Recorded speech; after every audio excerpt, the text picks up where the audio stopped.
가야 할 길을 묻습니다. 김종배의 시선 집중. 네, 코로나19 확진자가 계속 늘면서 사회적 거리 두기 단계가 상향 조정됩니다. 내일부터 28일까지 수도권은 2.5단계로, 그다음에 비수도권 지역은 일괄적으로 2단계로 올라가는데요. 자, 한림대 강남성심병원 감염내과의 이재갑 교수 연결해서 종합 진단을 해보도록 하겠습니다. 나와 계시죠, 교수님? 네, 안녕하세요. 네, 좀 늦었나요? 요번도 어떻게 보십니까? 일단은 올린 걸 다행으로 생각은 하는데요. 네. 근데 일단 2 플러스 알파, 그다음에 또 2.5단계 이런 식으로 중간 단계가 생기다 보니까 네. 국민들한테 주는 메시지 부분들이 좀 한 템포씩 느렸던 게 좀 아쉽기는 한데요. 일단은 올렸으니까 네. 일단 효과가 나타나길 바라야죠. 그러게요. 네, 2.5단계로 올린 이유는 굳이 이야기할 필요가 없을 것 같고요. 근데 좀 지난번 저희와의 인터뷰에서 어떤 말씀을 주셨냐면 수도권을 강하게 규제하니까 지방에서 모임을 갖는 풍선 효과가 나타나고 있다, 이런 말씀을 주신 바가 있었거든요.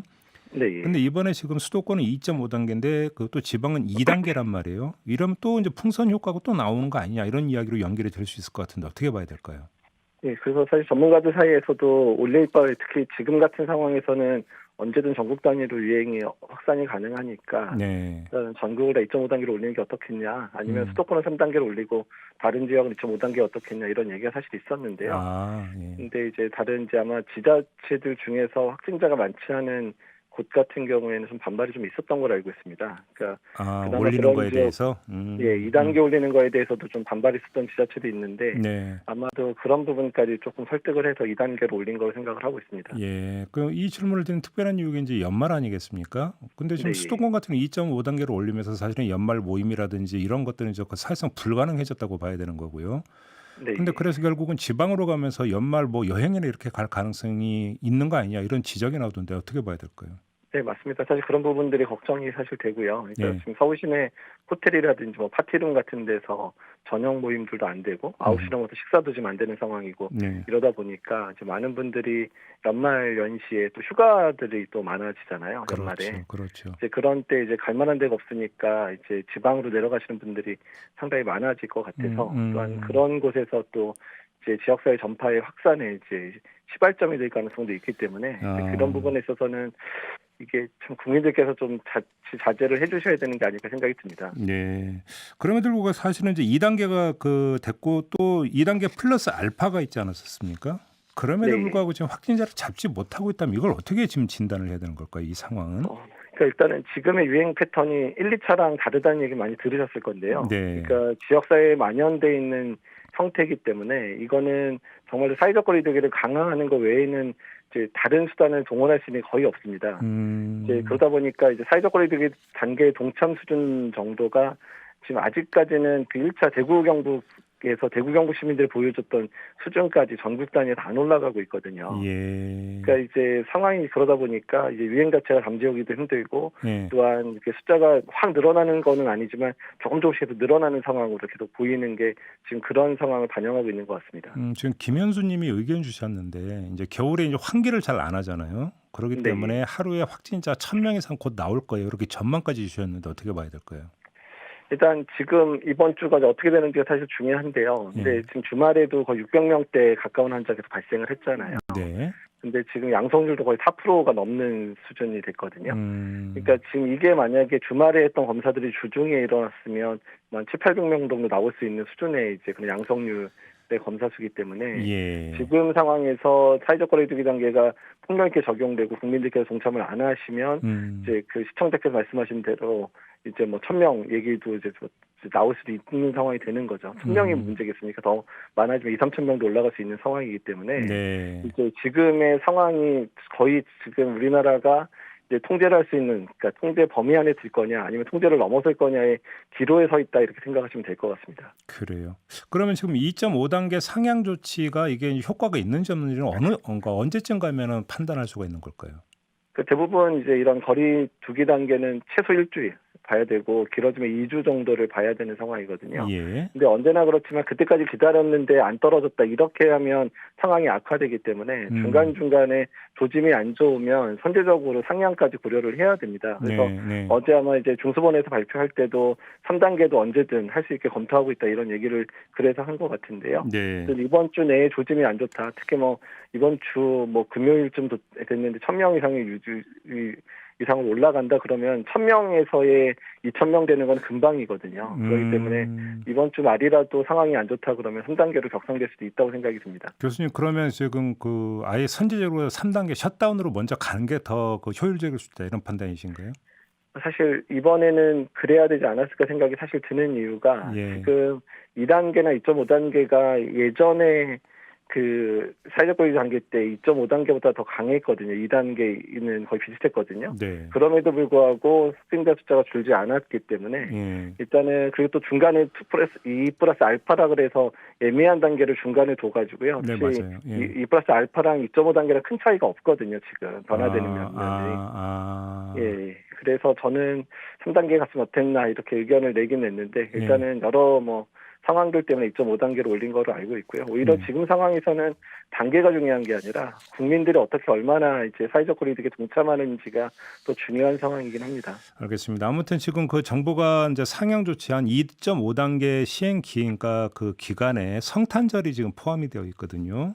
네. 그래서였는지는 모르겠지만 한국교회총연합회가 이 그 상향 조정에 대해서 비현실적인 통제라는 논평을 내놨는데요. 어떻게 받아들이세요? 그 논평 자체가 비현실적인 얘기고요. 저도 뭐 집사지만 일단은 지금 상황은 그렇게 이제 낙관적으로 바라볼 수도 없고요. 어떤 데서 많은 사람들이 모일 수 있는 행사들은 자제하지 않으면 그곳이 시발점이 돼서 지역사회 유행을 강화시킬 수 있는 상황이기 때문에 지금은 철저하게 많은 사람이 모일 수 있는 모임들은 자제시키는 게 맞습니다. 지금 2.5단계가 되면서 비대면 그 예배로 지금 바뀌게 되는 거잖아요. 근데 만약에 이게 지금 지켜지지 않으면 또 여기서 그러니까 또 문제가 발생할 소지가 충분히 있다고 봐야 되는 거죠. 예, 2.5단계면 20명 이내의 교인들이 모이다 보니까 거의 이제 비대면 예배 준비하는 사람 정도는 모여서 예배를 진행해야 되는 상황이 되거든요. 일단은 어쨌든 만약 뭐 교회를 떠나서 어떻든 간에 어떤 집회든 어떤 모임이든 간에 지금은 사람이 많이 모이면 그중에 한두 명은 확진자가 섞여 있을 수도 있다라고 생각을 하고 모임을 가져야 되는 상황입니다. 그래서 철저하게 준비를 하고 해야 되고 되도록이면 안 모이는 게 좋다는 거죠. 지금 병상 확보 문제는 어떻게 봐야 되는 겁니까? 일전에 뭐 교수님이 또 이것도 우려하신 바가 있었는데. 네, 병상 확보는 지금 계속 중증 환자가 늘어나는 상황들이고 최근 들어서 요양원이나 요양병원에서의 집단 발병 사례가 늘면서 중환자실에 부담을 훨씬 주고 있는 상황들이거든요. 그래서 일단은 빨리 중환자실 확진은 계속 돼야 되고요. 또한 중환자 안에서 회복된 분들 같은 경우에 또 빨리 이제 전시를 한다든지 이런 식의 상황들을 만들어야 되는 상황이라. 근데 어쨌든 간에 제일 중요한 거는 그 환자가 늘어나는 속도에 비해서 병상 확보하는 속도는 느릴 수밖에 없기 때문에 확진 환자가 줄어서 중증 환자가 줄어들게 하는 거 말고는 현재는 의료 체계가 감당하게 할 수 있는 방법이 없습니다. 럭키 그라운드님이 지금 의견 주셨는데 의견이기보다는 경험담을 주셨는데 서울에서 단계를 올리니까 경기도로 와서 회의를 진행한 일이 있다고 이렇게 지금 그 사연을 보내주신 바가 있네요. 이렇게 되면 이게 이제 아까 말씀하셨던 풍선 효과잖아요, 결국은. 예, 그렇습니다. 예. 자, 하나만 더 여쭤볼게요. 오늘 뭐 조간도 뭐 그런 또 그 지적을 했던데 다른 나라는 3가지 백신 다 확보하고 있는데 우리나라는 도대체 뭐냐 이런 식의 보도도 나오고 있고 백신 확보가 느린 거 아니냐 이런 지적이 있던데 이건 어떻게 봐야 되는 겁니까? 그러니까 백신 확보와 관련해서는요. 그러니까 지금 여러 백신의 결과들이 좋게 나오고 있기 때문에 오히려 지금 상황이 좀 바뀌고 있다고 보시면 돼요. 그러니까 백신 회사가 오히려 그 자기네 백신들을 팔아야 되는데 더 혈안이 될 수밖에 없는 상황이 될 거거든요. 그러니까 이제 그런 부분 때문에 특히 mRNA 백신 같은 경우는 이제 냉동해서 이동해야 되는 약점 때문에 냉장 보관이 되는 백신들이 쏟아져 나오기 시작하면 상당히 약점을 가지게 되거든요. 그래서 초기에 물량을 많이 판매하려고 노력을 할 상황입니다. 그래서 그런 부분들을 레버리지로 활용해서 우리가 협상력을 높이는 측으로 가야 되고요. 그 부분에 있어서 언론이 너무 과도하게 이제 몰아붙이면 우리나라의 협상력을 떨어뜨릴 수 있는 부분이기 때문에 이 부분에 있어서는 좀 신중하게 접근해 주시는 게 맞습니다. 언론이 너무 몰아치면 이게 국익에 반한다 이런 말씀이시네요. 예, 맞습니다. 그 전문가들 사이에 이런 이야기도 있다는 얘기를 제가 얼핏 귀동량으로 들었는데 지금 워낙 상황이 급하다 보니까 백신 긴급 사용 승인을 내주고 있지만 사실은 부작용이 우려가 되는 부분들도 아직 충분히 검증이 안 됐다. 그래서 다른 나라에서 백신 접종하는 걸 보면서 가도 된다 이런 이야기가 전문가들 사이에서 나온다고 하던데 맞습니까?